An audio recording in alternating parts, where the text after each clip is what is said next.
Hi, I'm Sergeant speaking with Earthwalker Primitus. Today we got a little bit of an impromptu class, and right in this spot I ran across a pretty large dead groundhog.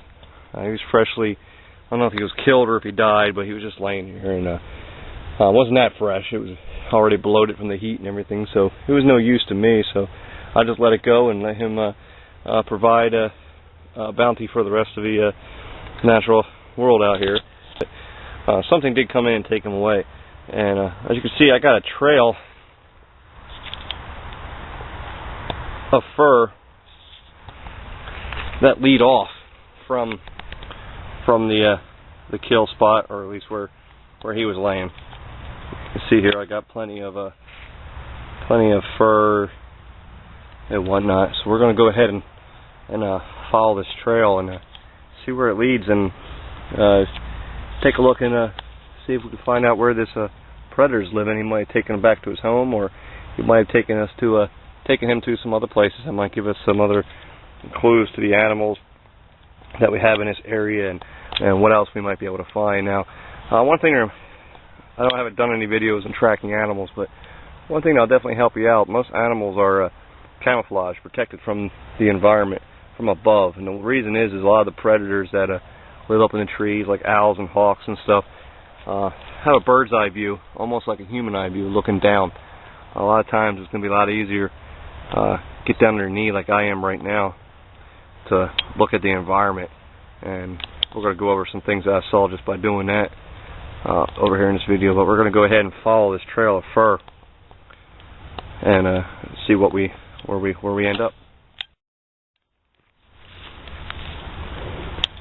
We're back. We're probably a good 20-30 feet from where I found the little guy, little woodchuck, groundhog, whatever you call him in your location.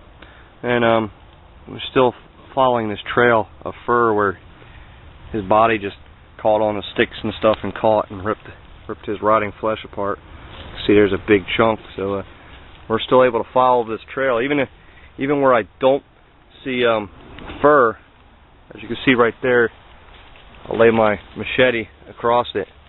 You can see right there, you definitely can see a line in the ground from something being drugged. So this was drugged within the last couple of days. The wind hasn't come in here, and the rain hasn't.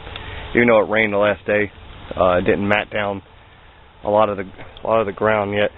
As you can see, it's kind of hard to show you on the camera. Standing up, you really don't see too much of it, but when you actually get down at ground level and look, you could definitely see a line scraped out in the ground. That's how Mother Nature works. From a bird's eye view, it's really hard to see things, but once you get down to the animal view, you can definitely see how there's a little line that goes straight down there and up over that little log. So even if I ran out of fur to follow, I definitely can follow that line. I'm probably going to end up where I need to go.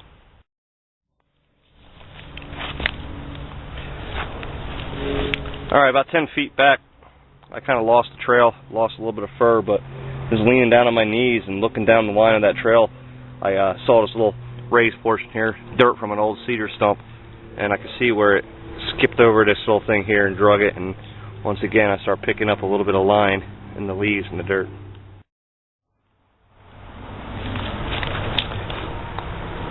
Now, just by getting down on my hands and knees and following this trail, a couple things I noticed. Got this little hole, perfectly round hole, divot dug right there. Got another one over here, dug a little bit underneath this stump hole. Scattered all over this area.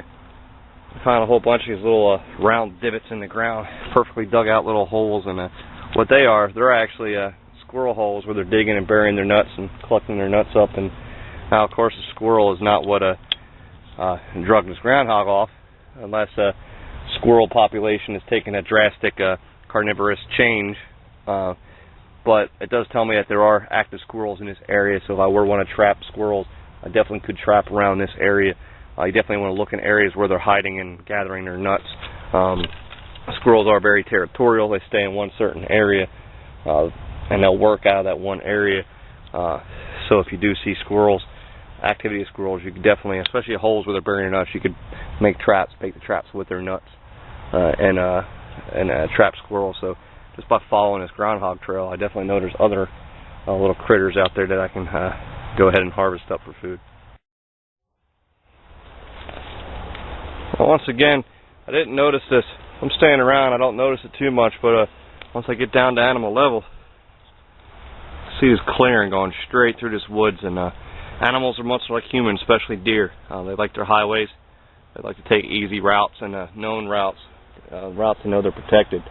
And this here is pretty much a deer run. I got a lot of deer in this area, and it's like a super highway of crisscrossing roads back here that they'll follow every morning. I know every morning I come out to my camp, and at the same time I have the same 3 deer that walk right through my camp. But other animals will also use those trails. It's just like highways and roads that humans use.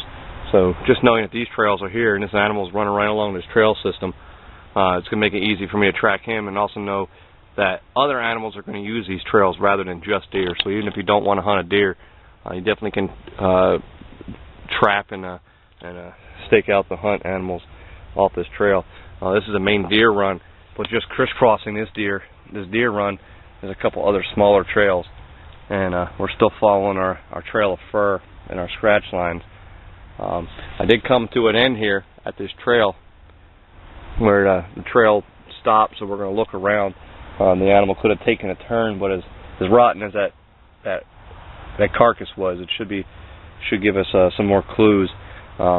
Is what we're finding. So we're going to stop here, and what I'm going to do is like a little clover leaf. Just where I'm at now, I'm just going to kind of go around in a clover leaf pattern a couple feet out, just to see if I can pick up any more signs, to see if he might have turned down one of these other trails or even deeper into this brush, which that's where I'm thinking he went.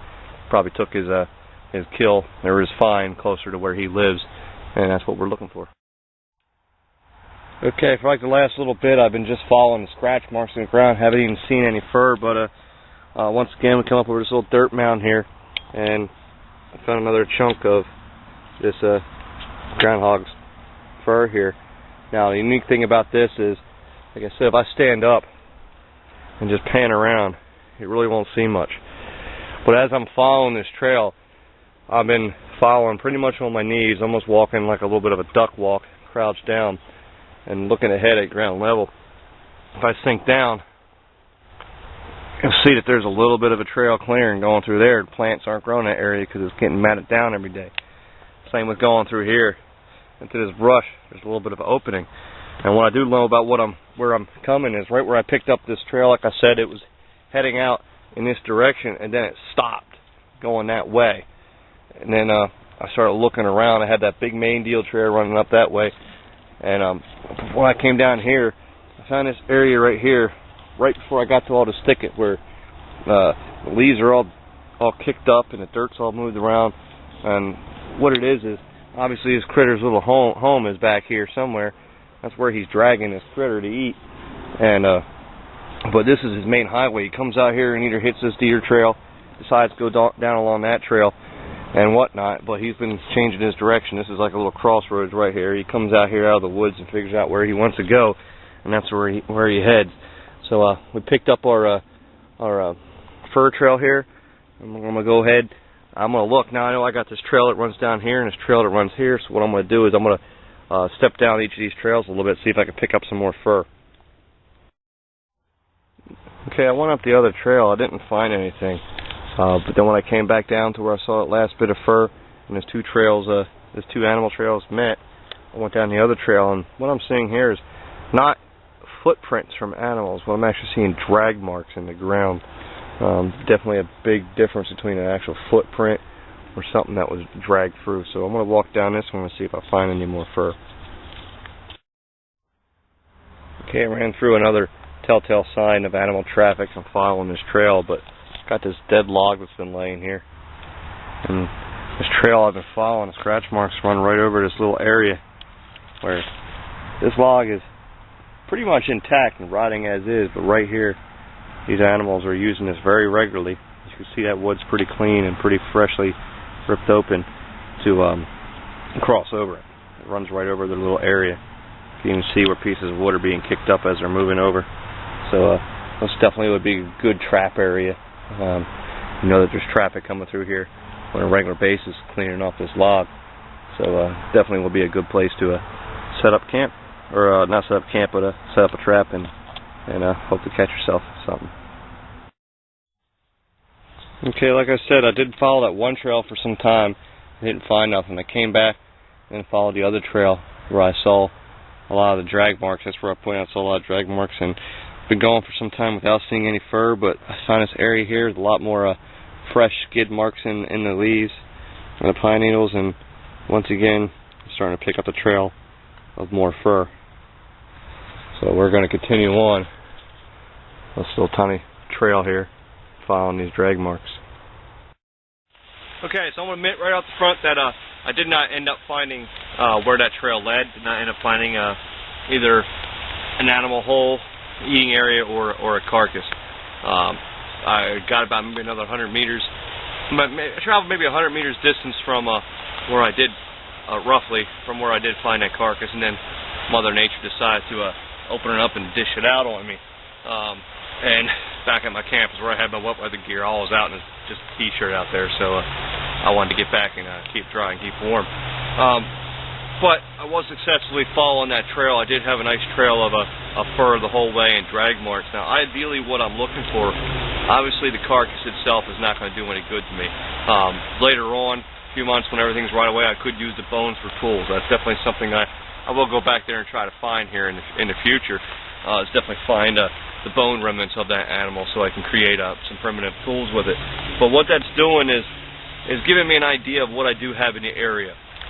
I know there are carnivores out here, larger animals with plenty more meat and fat on them. It also lets me know what they're eating around this area, what else there's out there. I know there's groundhogs out here. I know there's foxes out here. The other thing it's doing is letting me know how far these animals are ranging. I know that trail ran a good distance from where that animal was. So, and just by following that lead, that animal fur, I came in the knowledge of knowing more animal trails. I found how these animals travel, where they're traveling, what routes they're using. If I would eventually, so I know where to trap now. I got a whole bunch of different areas now. I know where I can trap. So I know how these animals are traveling and where they're running. That animal pretty much drug that groundhog right down his main highway. The animals will travel where they're comfortable, how they feel safe.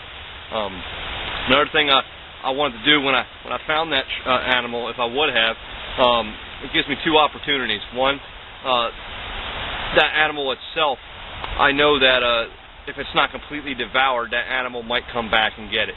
Animals will take food, if they are going to drag food off, drag their carry-on or even their kill off, they're going to eat it where they feel safe and where they feel comfortable. So I know wherever I find that carcass, I know those animals feel safe and comfortable in that area.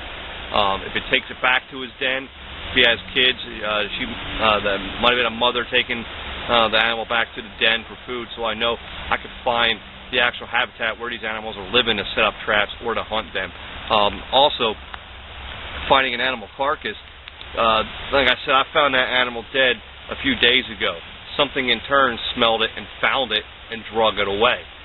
Just because something was killed by another animal and eaten doesn't mean other animals aren't going to come out there. Animals are scavengers. They're going to come out and they're going to smell that carcass. Obviously that animal must have smelled that carcass for hundreds of meters, came out to it, drug it to a trail, drug it back to its home. So I know that if I do find an animal carcass, I have a place where I can set up even more traps, because that carcass will, even if eaten by another animal, still going to attract more animals and more scavengers to it to eat from. So that was a quick little class on tracking animals, different techniques, things to remember when you are tracking animals, and why you would want to spend the time.